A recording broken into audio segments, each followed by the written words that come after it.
अगर किसी देश में राजतंत्र समाप्त करके हम संसदीय व्यवस्था ले आते हैं या लोकतंत्र ले आते हैं, क्या लोकतंत्र की व्यवस्था लाते ही ये मान लेना चाहिए कि राजतंत्र खत्म हो गया?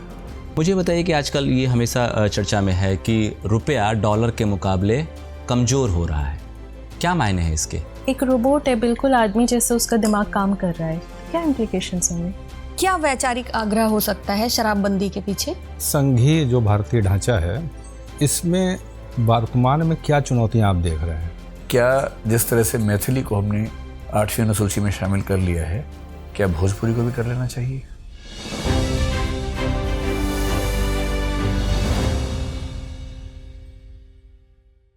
मैं कम सर? Yes please come. आइए बैठिए। नमस्ते सर। नमस्ते। बैठिए बैठिए बैठिए। आप हैं प्रिंस कुमार? यस। प्रिंस, अपने बारे में बताइए, थोड़ा सा हम जानना चाह रहे हैं। सर, मेरा नाम प्रिंस कुमार है। मैं बिहार के शिवहर जिले का रहने वाला हूँ।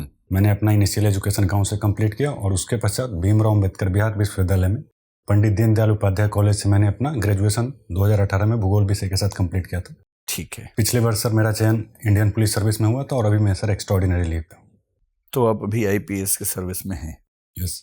क्या कार्डर मिल गया आपको? नहीं सर, अभी नहीं मिला। तो आईपीएस के लिए मन बना चुके हैं? आपके यहाँ होने का मतलब ये कि मन नहीं बनाया आपने? यस सर, अभी मैं आईएएस के लिए प्रयास करना चाहता हूँ। क्यों मनुष्य इतना लालची क्यों होता है? उसे जितना मिल जाए उसको लगता है उतना ही कम है, थोड़ा और मिल जाए, थोड़ा और मिल जाए। अब आप आईपीएस हो गए हैं, जो कि देश की बहुत ही शानदार सर्विस है। लाखों लोग तड़पते हैं आईपीएस बनने के लिए, लेकिन आपको मिल गया तो आप उससे खुश नहीं हैं। सर, ऐसा नहीं है कि मैं खुश नहीं हूँ, लेकिन सर जब से मैंने तैयारी आरंभ किया था, मेरा झुकाव प्रशासनिक सेवा की ओर अधिक था। क्योंकि सर मुझे लगता है कि प्रशासनिक सेवा में जो डाइवर्सिटी है वो बहुत अधिक है, तो हमें काम करने का ज़्यादा अपॉर्चुनिटी मिलता है। इसके अलावा डेवलपमेंट जो प्रोजेक्ट होते हैं उसके माध्यम से ग्रास रूट चेंजेस करने के जो ऑप्शंस हैं वो प्रशासनिक सेवा में ज़्यादा है। इसलिए चूंकि सर मेरे पास अटैम्प्ट है तो मैं भी एक प्रयास और करना चाहता था। कौन ऐसे आईएएस ऑफिसर हैं जो आपके रोल मॉडल हैं, जिनको देख के आपको लगता है कि मैं भी कुछ ऐसा काम करूं? सर, अभी बिहार में एक आईएएस ऑफिसर हैं कुंदन कुमार। तो उनके जो अप्रोच है काम को लेकर सर, वो मुझे बहुत पसंद है। जैसे सर उनका एक चनपटिया मॉडल हाल ही में बहुत फेमस हुआ था, जिसमें उन्होंने कोविड के दौरान जो लोग बिहार रिटर्न हो रहे थे तो उसकी स्किल मैपिंग की और फिर उनको एम्प्लॉयमेंट वहाँ पर प्रोवाइड करने के लिए उन्हीं को एंटरप्रेन्योर बना दिया। तो जो लोग पहले एज ए लेबर काम कर रहे थे वो अभी खुद स्टार्टअप चला रहे हैं। Yes sir. कितने सफल हुए स्टार्टअप? सर, ये मॉडल बिहार में काफ़ी सफल हुआ है और वो जो कई मतलब एग्जैक्टली सर टर्नओवर मुझे नहीं पता है, लेकिन सर अभी 400 से ज़्यादा लोग काम कर रहे हैं वहाँ पे। और इसका प्रभाव ये हुआ है कि जो बिहार के बाकी डिस्ट्रिक्ट हैं उसमें भी गवर्नमेंट अब इसको प्रमोट कर रही है। और इससे इंस्पायर होकर सर बिहार सरकार ने बिहार में टेक्सटाइल पॉलिसी और लेदर पॉलिसी लेके आई, ताकि बिहार में टेक्सटाइल इंडस्ट्री और इसको प्रमोट किया जा सके।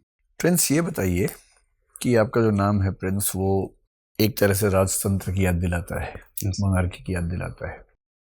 दुनिया में भी कितने ऐसे देश हैं जहां अभी भी मोनार्की चल रही है?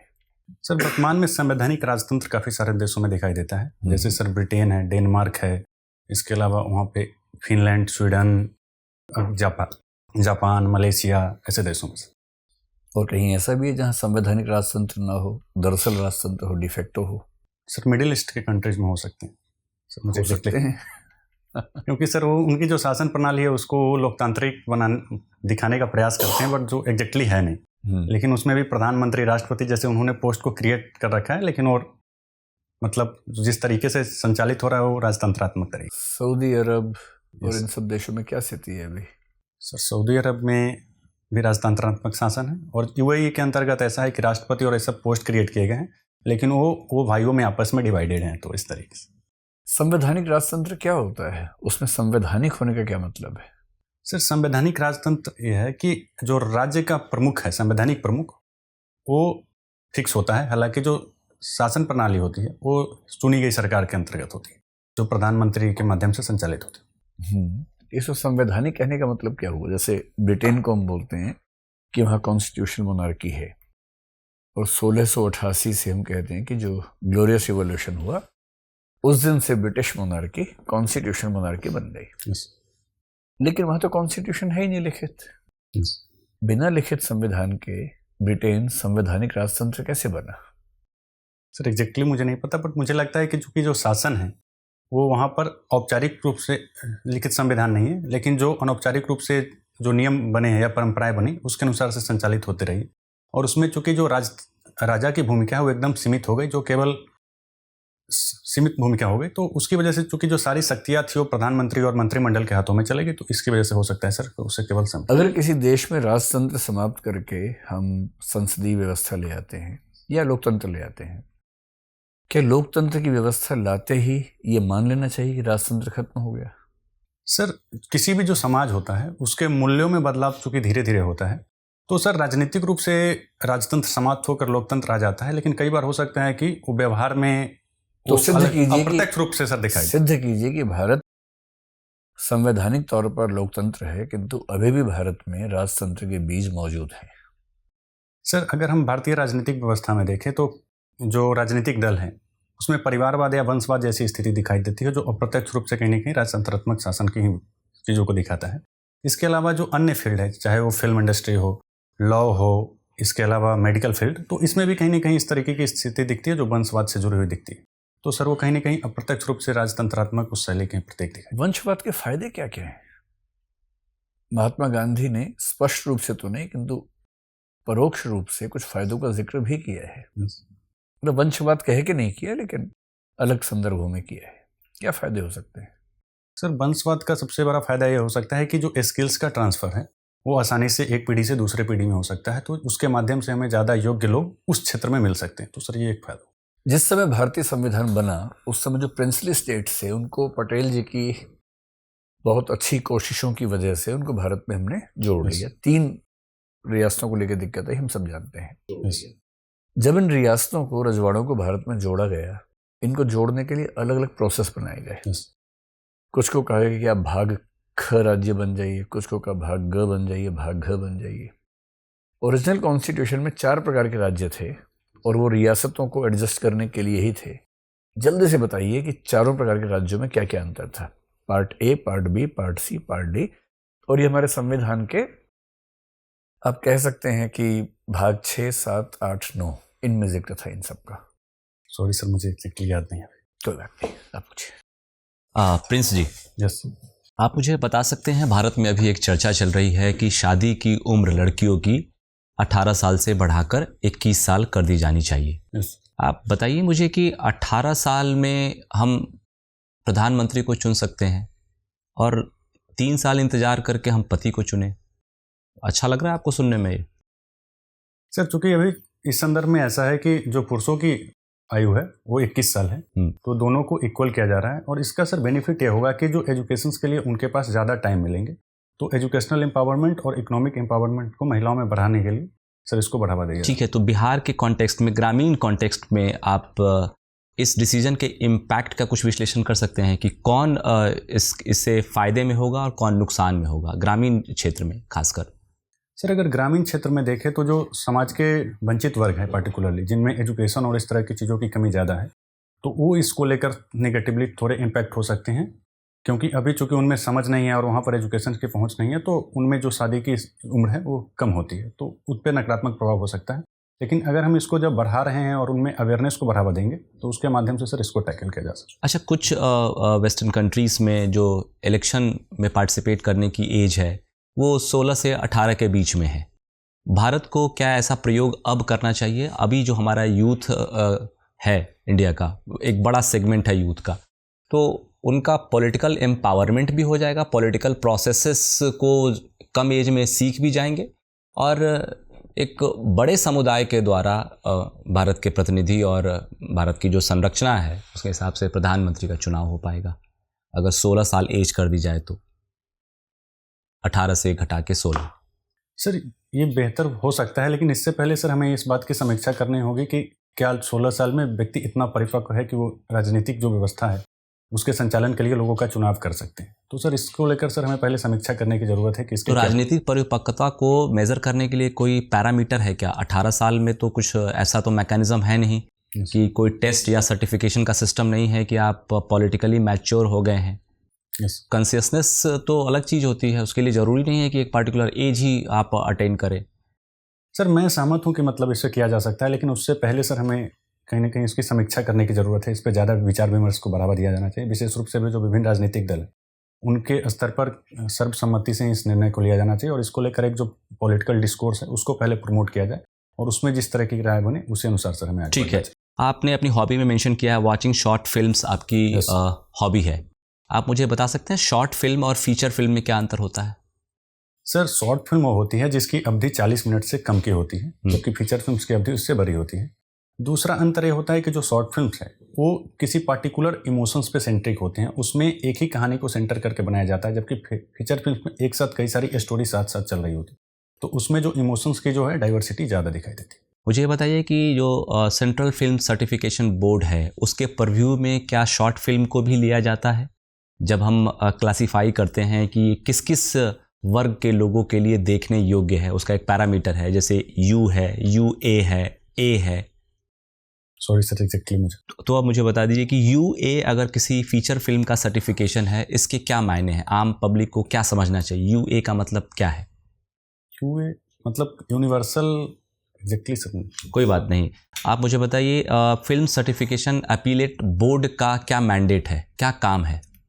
सर इसका काम है कि जो फिल्म सेंसर बोर्ड के द्वारा जो CBFC है उसके द्वारा अगर उस पर कोई आपत्ति आती है तो उससे जुड़े हुए अपील्स को देखती है, उससे जुड़े हुए अपील को देखती है कि उनके ठीक है। चलिए मुझे ये बताइए कि आपने MSP के बारे में सुना होगा। यस। जो CACP है, यस, CACP किन फैक्टर्स को ध्यान में रखकर MSP डिसाइड करती है? और 3 क्राइटेरिया का मुझे थोड़ा सा उल्लेख कर दीजिए, A2, A2+FL और C2। सर CACP के द्वारा कई सारे कारक को ध्यान में रखा जाता है, जिसके अंतर्गत सबसे पहले उत्पादन की लागत क्या है, बाजार मूल्य क्या चल रहा है, इसका ट्रेड पर क्या इम्पैक्ट होगा, इंटरनेशनल मार्केट्स की प्राइस क्या है, तो इन सभी फैक्टर्स को ध्यान में रख के इसका निर्धारण किया जाता है।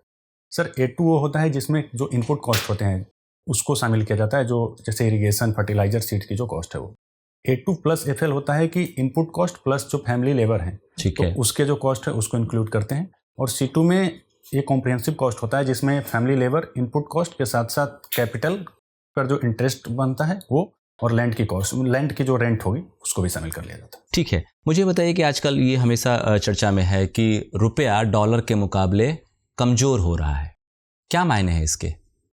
सर रुपया डॉलर के मुकाबले कमज़ोर हो रहा है, उसका मतलब यह है कि जो डॉलर के सापेक्ष रुपये की जो कीमत है वो कम हुई है, जिसके संदर्भ में जो सबसे बड़ा कारण ये रहा है कि वैल्यूएशन लॉस हुए हैं, जिसकी वजह से 65 से 60% तक की जो कमी आई है। इसका कारण ये था कि जो हमने जो फॉरेक्स में इन्वेस्ट कर रखा है वो कई सारे फॉरेन जो करेंसी है उसके सापेक्ष होती है, जैसे यूरो और बाकी जो करेंसी है। चूँकि डॉलर की कीमत बढ़ी है तो उसकी वजह से जो बाकी करेंसीज में जो हमारे एसेट्स थे उसकी कीमत कम हुई है, तो इससे वैल्यूएशन लॉस हुआ। ठीक। दूसरा FPI के आउटफ्लो की वजह से। ठीक है, मैं समझ पा रहा हूँ। मेरा अंतिम प्रश्न है आपसे, अच्छा ये बताइए कि जैसे रुपया जैसे कमज़ोर हो रहा है तो उसका एक अच्छा प्रभाव ये है कि हमारा जो एक्सपोर्ट है वो बढ़ जाएगा। यस। लेकिन एक दुष्परिणाम इसका ये होता है कि हमारे यहाँ इंडिया में फूड इन्फ्लेशन बढ़ जाता है। क्या कारण है, क्या लिंकेजेस हैं भारत की? मतलब कुछ स्ट्रक्चरल जस्टिफिकेशन आप दीजिए जिसके माध्यम से हम इस्टेब्लिश कर पाए कि अगर रुपया कमज़ोर हो रहा है तो उसका इमीडिएट परिणाम होगा कि इंडिया में फूड इन्फ्लेशन बढ़ जाएगा। सर इसकी वजह यह है कि हम अपनी 80% जो एनर्जी है उसको इंपोर्ट करते हैं, तो इसकी वजह से जो एनर्जी कॉस्ट बढ़ती है और पूरी ट्रांसपोर्टेशन कॉस्ट बढ़ जाती है, और ट्रांसपोर्टेशन कॉस्ट के बढ़ने की वजह से जो इन्फ्लेशन है उसको बढ़ावा मिलता है। इसके अलावा बहुत सारे ऐसे गुड्स होते हैं जो हम इंपोर्ट करते हैं, तो उसमें भी जो है इंपोर्टेड इन्फ्लेशन को बढ़ावा मिलता है। ठीक है, thank you sir. Prince, yes ma'am. ये बताइए कि दलहन पल्सेस जो हैं ये क्यों इम्पोर्टेंट है इंडिया के लिए, और नेशनल पल्सेस डे किस दिन सेलिब्रेट होता है या world pulses day? Sorry ma'am exactly day मुझे नहीं पता है।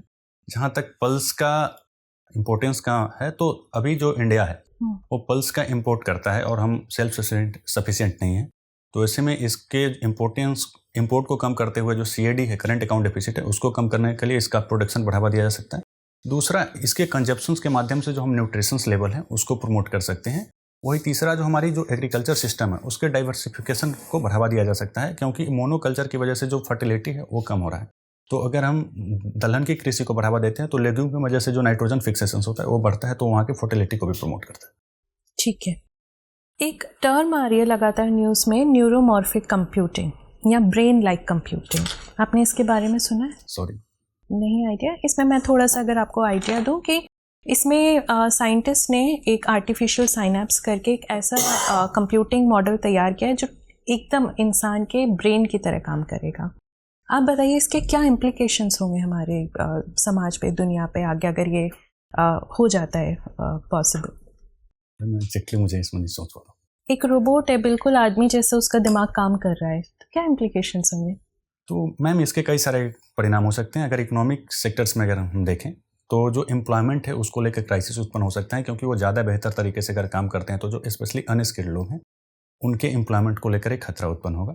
दूसरा, इसके कल्चरली अगर हम देखें तो नेगेटिव इम्पैक्ट हो सकते हैं, क्योंकि जो लोगों की निर्भरता है वो रोबोट्स पे बढ़ेगी, तो आपसी जो कन्वर्सेशन है लोगों के बीच में, आपसी संवाद है वो कम होगा, तो जो सामाजिकता है समाज में वो कम हो सकता है। तो इस तरह आपने दोनों नेगेटिव ही सोचा, कुछ पॉजिटिव नहीं होगा? यस मैम, इसके पॉजिटिव इम्पैक्ट भी होंगे। जैसे जो स्पेशली जो सीनियर सिटीजन्स होते हैं तो न्यूक्लियर फैमिली बढ़ने की वजह से उनमें अकेलापन बढ़ा है, तो उनके लिए एक सपोर्टिव सिस्टम के रूप में इस तरह के रोबोट्स काम कर सकते हैं। इसके अलावा जो ऐसे है जो हार्ड मतलब डिजास्टर मैनेजमेंट और इस तरह के क्षेत्र जहाँ पर इंसानों के लिए पहुँचना मुश्किल होता है, तो उसमें इसका प्रयोग किया जा सकता है।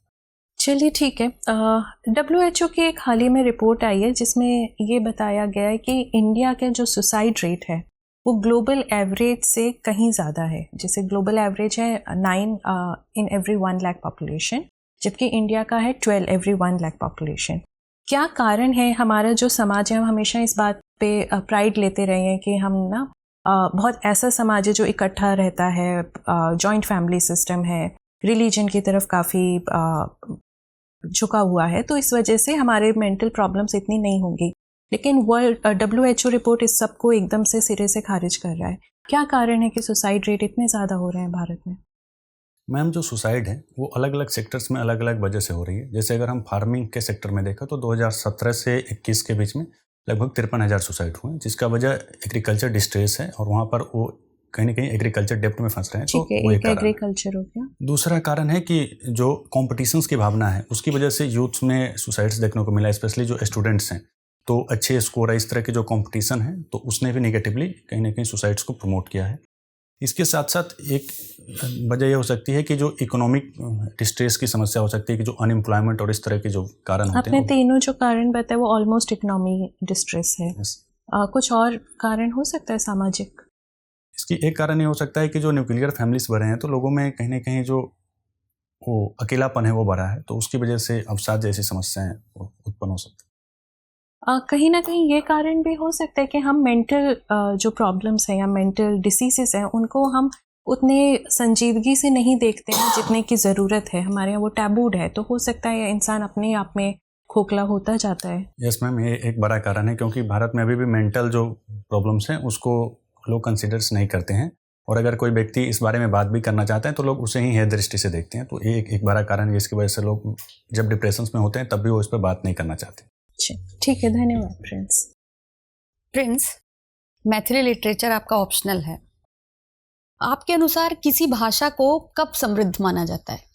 मैम इसके कई सारे मानक हो सकते हैं, जैसे कि उसके अंतर्गत साहित्य की रचना कितनी हुई है इसके आधार पर किया जा सकता है, वर्तमान संदर्भों में उसके विकास की क्या स्थिति है इसके आधार पर किया जा सकता है, उसका प्रयोग कितने लोगों के द्वारा किया जा रहा है, उसमें कितनी सारी बोलियों का विकास हुआ है, तो इन तमाम पैरामीटर्स पर उसको समृद्ध माना। तो आप इन सारे पैरामीटर्स में मैथिली को कहाँ पाते हैं? मैम इन पैरामीटर पर मैथिली एक समृद्ध भाषा है, क्योंकि अगर उसमें साहित्यिक इतिहास की बात करें तो लगभग 13वीं सदी से एक साहित्य की विकसित परंपरा दिखाई देती है। वर्तमान समय में भी उसके अंतर्गत साहित्य, काफ़ी सारे साहित्यों की रचना हो रही है। लगभग 6 करोड़ से ज़्यादा जो लोग हैं वो मैथिली बोलते हैं, जिनका जो झारखंड, बिहार के साथ साथ नेपाल के क्षेत्रों में फैले हुए हैं। इसके मैथिली भाषा के अंतर्गत अगर देखें तो वर्तमान समय में 8 अलग अलग प्रकार की बोलियों का विकास हुआ है। मैं मुझे लगता है कि एक समृद्ध भाषा। अच्छा, और भाषा का मानकीकरण क्या होता है? भाषा के मानकीकरण के अंतर्गत मैम उसकी जो वर्तनी है, उसके व्याकरण है, उसका प्रयोग, तो इसका निर्धारण किया जाता है। अच्छा, तो ये आपको लगता है कि आवश्यक है किसी भी भाषा का मानकीकरण? यस मैम, अगर भाषा का मानकीकरण किया जाए तो उसके प्रयोग को लेकर एक यूनिफॉर्मिटी बन जाती है, तो उसके माध्यम से जो लेखन कार्य है और वो सारी चीज़ें आसान हो जाती है, उसका अध्ययन आसान हो जाता है। तो अच्छा, कुछ हानियां भी देखते हैं आप ऐसा करने से? यदि मानकीकरण कर दिया जाए किसी भाषा का तो कुछ हानियां देखते हैं आप इसमें? मैम मानकीकरण से एक ये हो सकता है कि जो नए शब्द हैं या इस तरह की जो चीज़ें आती हैं तो उसका समावेशन शायद सीमित हो सकता है। जो भाषाविद हैं वो उसका विरोध करते हैं कई बार, जो नए प्रकार के शब्द जो उसमें शामिल होते हैं। हाँ। तो ये हो सकता है। अच्छा, मैथिली के प्रचार प्रसार के लिए काम करने वाले कुछ राष्ट्रीय और अंतर्राष्ट्रीय संगठनों के नाम बता सकते हैं आप? मिथिलाक्षर समिति, बिहार रिसर्च सोसाइटी, मैम अभी इतना ही है। अच्छा, ठीक है। प्रिंस जी, आप बिहार से आते हैं। बिहार में शराबबंदी लागू है। कितना समय हो गया शराबबंदी लागू हुए? 6 साल। 6 साल हो गए। यस। भारत में और कौन कौन से राज्य हैं जहाँ पर शराबबंदी है? मैम गुजरात में है। हम्म, इसके अलावा नॉर्थ ईस्ट के कुछ स्टेट हैं मुझे यकीन है। अच्छा, क्या वैचारिक आग्रह हो सकता है शराबबंदी के पीछे? मैम शराबबंदी के पीछे जो कारण है वो ये रहा है कि इसके माध्यम से जो डोमेस्टिक वायलेंस और इस तरह की जो घटनाएं हैं उसको कम किया जाए, और जो लोगों का व्यय है उसको इस तरीके के जो वस्तु है उस पर खर्च करने के बजाय जो पोषक तत्वों या फिर घरेलू शिक्षा आदि को बढ़ावा देने के लिए सही जगह पर उपयोग किया जाए। अच्छा, आपको लगता है कि ये तार्किक है? ऐसा होता है जिन राज्यों में शराबबंदी है वहाँ पे इन सारी समस्याओं का समाधान हो गया, ऐसा लगता है? मैम बिहार में जब शराबबंदी की गई थी तो उसके बाद जो इनिशियल रिजल्ट्स आए थे वो काफ़ी पॉजिटिव थे, जिसके अंतर्गत डोमेस्टिक वायलेंस में कमी, रोड एक्सीडेंट्स में कमी, ये सारी चीज़ों को लेकर चाणक्य लॉ जो स्टडी थी उनकी रिसर्च आई थी जिसमें ये सारी चीज़ें पॉजिटिव देखी गई थी। लेकिन जैसे जैसे समय बीता तो इन्फोर्समेंट के लेवल पर नए चैलेंजेस उत्पन्न हो गए, और उसकी वजह से वर्तमान समय में अगर देखें तो जो नेपाल बॉर्डर्स की वजह से ओपन सप्लाई होने की वजह से या फिर हुज ट्रेजडी इस तरह की घटनाएं आ रही हैं, तो मैम ये जो पॉलिसी है वो अपने आप में बहुत अच्छी है, लेकिन इन्फोर्समेंट के लेवल पर जो है चैलेंजेस है जिसकी वजह से समस्याएं उत्पन्न। अच्छा, मेरा आपसे आखिरी सवाल है कि क्योंकि राज्य के पास है ये अधिकार, तो अलग अलग राज्यों में इसे लेकर अलग अलग नीतियों का होना ये कितना सही है? मैम ये चूंकि राज्यों की स्वायत्तता का विषय है तो वो उनका अपना अधिकार है, क्योंकि इससे इसका एक बड़ा प्रभाव उनके राजस्व पे भी पड़ता है, तो उस संदर्भ में निर्णय लेने को स्वतंत्र है। लेकिन चूंकि अलग अलग राज्यों की नीतियां अलग होती है तो इसका प्रभाव दूसरे राज्यों पर पड़ता है, क्योंकि जो पास के बॉर्डरिंग स्टेट होते हैं वहाँ से इस तरह की चीज़ें सप्लाई होती है, तो वो दूसरे जगह जहाँ पर प्रतिबंध है उनकी स्थिति को नकारात्मक रूप से प्रभावित करता है। अच्छा, ठीक है, धन्यवाद प्रिंस सर। चलिए, अभी प्रिंस जी आप बात कर रहे थे राज्यों की स्वायत्तता के बारे में। ये बताइए, संघीय जो भारतीय ढांचा है इसमें वर्तमान में क्या चुनौतियां आप देख रहे हैं? सर संघीय व्यवस्था जो है उसमें कई स्तर पर चुनौती दिखाई दे रही है। जैसे आर्थिक स्तर पर देखें तो हाल ही में जो राज्यों की जो निर्भरता है वित्त के मामले में वो केंद्र पर बहुत अधिक है, और शेष और सरसाद आदि के प्रयोग बढ़ा हुआ है, तो उसकी वजह से निर्भरता और बढ़ गई है। दूसरी समस्या अगर हम देखें राजनीतिक स्तर पर देखें तो राज्यपाल के पदों को लेकर जो केंद्र और राज्यों के मध्य में काफ़ी विवाद की स्थिति देखने को मिली है।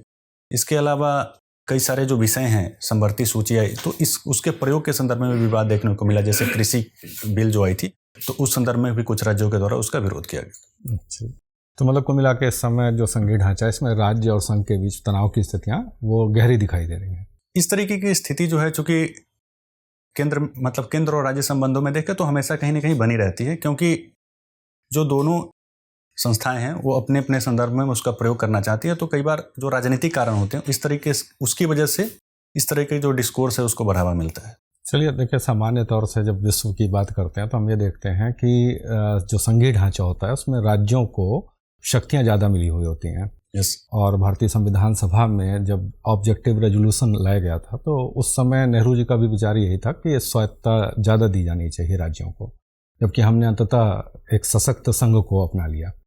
आपको क्या लगता है ये जो सशक्त संघ हमने अपनाया इसके पीछे कारण क्या है?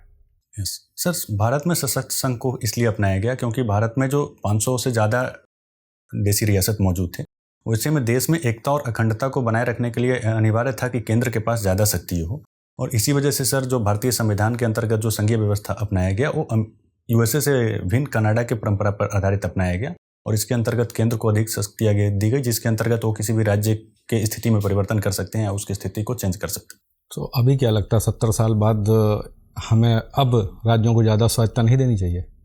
सर राज्यों को स्वायत्तता अलग अलग क्षेत्रों में दिया जा सकता है, जैसे राज्यपाल के जो पद हैं उसके संदर्भ में सुधार किया जा सकता है। इसके अलावा कुछ जो हमारी 7वीं अनुसूची के विषय हैं उसको समीक्षा किए जाने की ज़रूरत है, जिसके अंतर्गत कुछ विषयों को राज्यों को ट्रांसफ़र किया जा सकता है।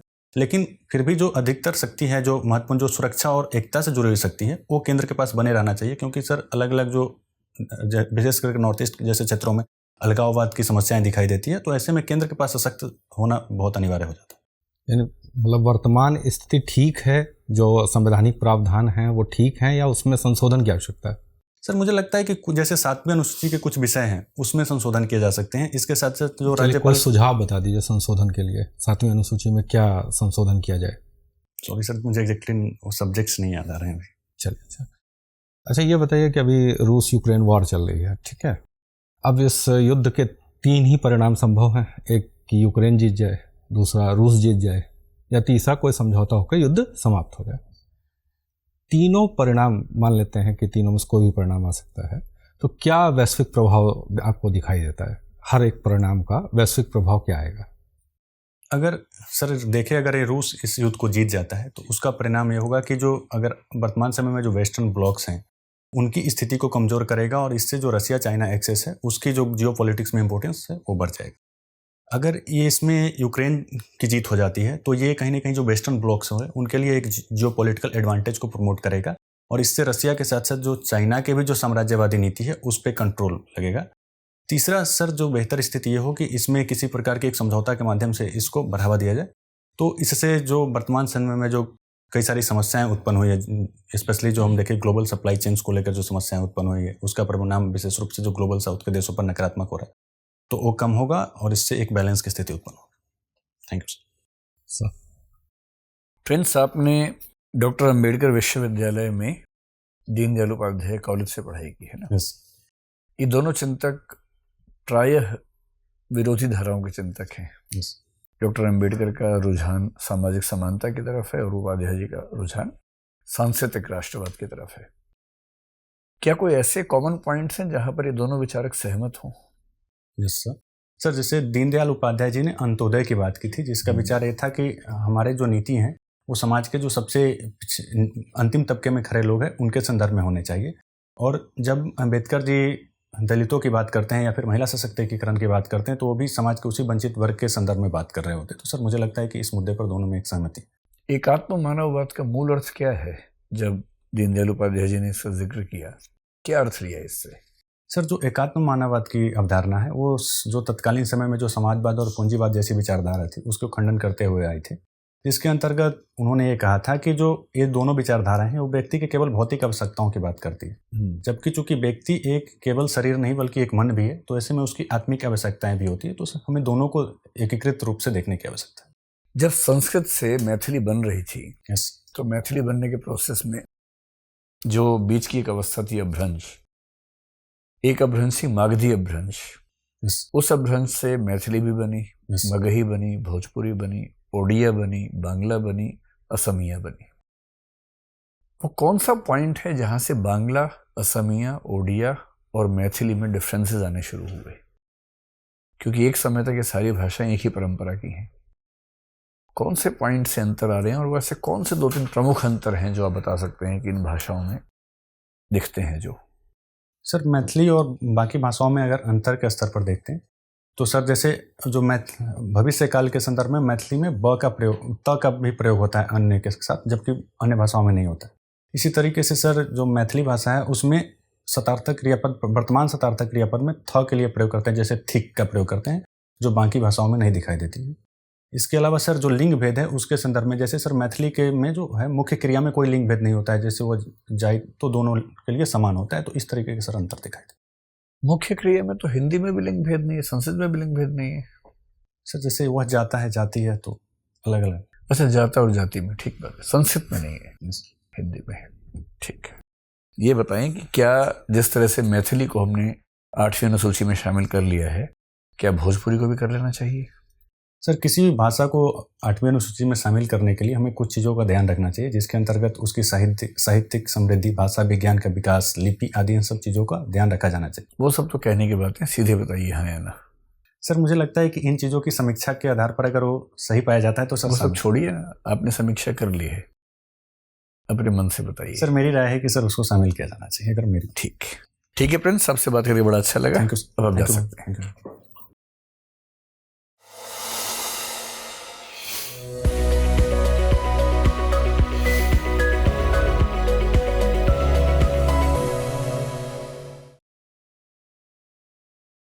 आइए प्रिंस, आइए, बैठिए। कैसा लगा? सर अच्छा। बढ़िया लगा, वेरी गुड। इस बार तो आप पहले से काफ़ी इम्प्रूव्ड है, पिछली बार से बहुत बेहतर। पिछली बार का मुझे हल्का हल्का याद है, एग्जैक्टली ध्यान नहीं है, लेकिन जितना मेरे मन में छवि है उसकी तुलना में अगर कहूँ, एंट्री आपकी बहुत बढ़िया है, बैठने का तरीका अच्छा है, ड्रेस भी काफ़ी अच्छी है। यही ड्रेस रहने वाली है? शर्ट चेंज करूँगा सर। मतलब या तो शर्ट या टाई, यस सर। कुछ एक चीज। शर्ट सर वाइट पहनूंगा क्योंकि ये उसके साथ। नहीं, तब तो और ख़राब लगेगा मेरे ख्याल से। मेरे ख्याल से आप शर्ट ये रख लीजिए। टाई क्यों, क्या हो रहा है कि ब्लैक और डार्क टाई के बीच में, डार्क ब्लू के बीच में ना, वो ठीक है। मतलब चमक नहीं आ रही, थोड़ा सा डल सा लग रहा है। यस।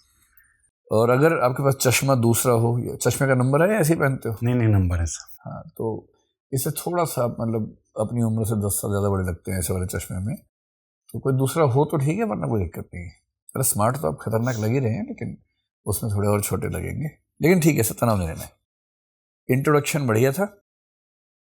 अब देखो, जो प्रिंस शब्द है ना, मेरे ख्याल से आपके इंटरव्यू में एक ठीक हिस्सा इसमें चल सकता है, तो मैंने इससे ज़्यादा फोकस उस पर किया। जब मोनार्कीज पे आपने बात की, ये मुझे पहले से पता था कि आप तैयारी करके आए होंगे इस बारे में, स्वाभाविक बात है। उसके बाद भी आप कॉन्स्टिट्यूशनल मोनार्की के बाद बाकी मोनार्की का नाम नहीं बता पा रहे हैं, ये अच्छी बात नहीं है। लिस्ट पूरी तैयार होनी चाहिए, कौन देश में कौन राजा है, कौन प्रिंस है, नाम भी पता होने चाहिए। फिर कॉन्स्टिट्यूशनल मोनार्की को कॉन्स्टिट्यूशनल मोनार्की क्यों कहते हैं, इसका आंसर आप अच्छा दे नहीं पाए। कॉन्स्टिट्यूशनलिज्म एक विचार है जिसका मतलब है कि शासन के सभी अंगों की शक्तियां सीमित होंगी। यस। कॉन्स्टिट्यूशनल मोनार्की मतलब मोनार्क तो होगा, पर मोनार्क कॉन्स्टिट्यूशन के तहत होगा, न कि कॉन्स्टिट्यूशन मोनार्क के तहत होगा। और फिर जब इंग्लैंड की बात आई कि वहां तो संविधान है ही नहीं, तो संवैधानिक राजतंत्र कैसे हुआ? तो संविधान नहीं है, ऐसा नहीं है। एक साथ संविधान नाम की पुस्तक नहीं है। Yes. अलग अलग बहुत सारे एक्ट हैं, परंपराएं हैं, उन सब सम्मिलित रूप में संविधान कहते हैं, और उस पूरे ढांचे के तहत राजा भी काम करता है। ठीक है। Yes. मोनार्की इन इंडिया, वो आपने ठीक बताया, और बेनिफिट्स ऑफ मोनार्की यानी वंशवाद के फायदे के, वो भी आपने अच्छा बताया। प्रिंसली स्टेट्स के बारे में पढ़ लीजिए, क्योंकि वो यूपीएससी के मेंबर्स के लिए प्रिंस सुनते प्रिंसली स्टेट दिमाग में आता है। तो वो जो 4 प्रकार के राज्य थे, 7वें संविधान संशोधन 1956 में हमने इनको एक तरह से डिस्ट्रॉय किया था, और उसी में 2 भाग रह गए थे, भाग 7 और भाग 6 और भाग 8। 9 हट गया था, 7 हट गया था, 8 में हो गया था यूटीज, 6 में हो गए थे स्टेट्स, एक जम्मू कश्मीर था, उसको 370 में अलग से रखा हुआ था। ठीक है, ये थोड़ा सा देख लीजिए, या तो निशान सर पॉलिटी में है तो वो आपको समझा देंगे, नहीं तो देख लीजिएगा इस चीज को। ठीक है, पढ़ लीजिए। 3 मेंबर्स की तरफ से ये सुझाव है कि एकदम ठीक है, कहीं कोई प्रश्न गड़बड़ नहीं है। जो साइंस के सवाल थे, जैसे न्यूरो कंप्यूटिंग पूछा आपसे, तो नहीं पता होना कोई दिक्कत नहीं, लेकिन जब आपसे कहा कि मान लीजिए ऐसा है तो आप कुछ सोचिए, तो पहले आपने हाथ खड़े कर दिए कि मैं नहीं सोच पाऊंगा। ये तो करना ही नहीं, कभी कुछ भी हो जाए। फिर जब आपने सोचना शुरू किया, आपने केवल नेगेटिव साइड्स बताने शुरू कर दी, जो कि गलत है ना। एक नई तकनीक आ रही है, उसके फायदे भी तो सोचिए। और एक आईएएस बनने वाले व्यक्ति से एक उम्मीद क्या होती है कि वो हर तकनीक का फायदा देश को कैसे हो सकता है ये सोचेगा पहले, है ना। इसी तरह से सुसाइड की बात हुई तो आपने केवल आर्थिक एंगल पे बात करनी शुरू की, जबकि कोई भी प्रश्न है उसके सारे एंगल्स दिमाग में रखिए, केवल एक एंगल पे बात नहीं करनी है। केवल उन 2 प्रश्नों में ऐसा लगा कि एक तरफा बात हो रही है। पॉलिटी में जब अमेंडमेंट्स की बात आपने अपनी ओर से की, 7वें अनुसूची में हमें अमेंडमेंट्स करने चाहिए, तो या तो ये बोलने से बचना चाहिए, या 1-2 बातें पता हो, और नहीं तो जब भी ऐसा हो तो बोलिए सर संविधान में संशोधन की जरूरत नहीं है, लेकिन संवैधानिक परंपराएं बनाई जा सकती हैं। केंद्र और राज्यों की सहमति से, ऑल पार्टी कंसेंसस के माध्यम से कुछ परंपराएं बने, वो ज़्यादा अच्छा है। संविधान में लिखना पर्याप्त नहीं है, बातचीत से हो तो ज़्यादा अच्छा रहेगा। डॉक्टर अम्बेडकर, श्री दीनदयाल उपाध्याय, ये वाला आपका ठीक था। समानताएं बताई, अंतर पूछ सकते हैं तो अंतर भी 2-3 लिस्ट बना के रख लीजिए, क्या अंतर है, क्या समानता है। एकात्म मानववाद पर भी ठीक समझ है, इतना ही वहाँ पर अपेक्षा है। बाकी एक्सप्रेशन आपका बहुत ही बढ़िया है, जैसा एकदम ऑफिसर का होता है ना, ठीक वैसा है।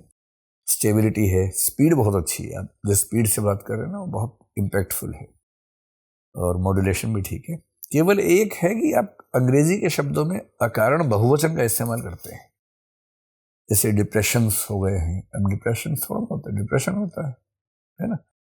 ऐसे ही आपने कहा कि सप्लाई चेन्स डिस्टर्ब हो गई हैं, सप्लाई चेन डिस्टर्ब होती है, सप्लाई चेन्स नहीं है।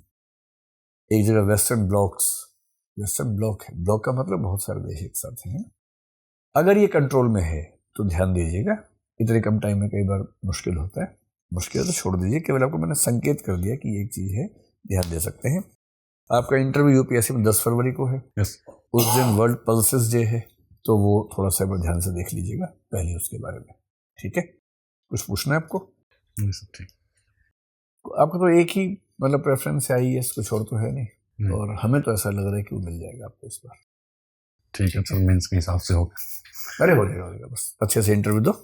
All the best. Thank you sir, thank you.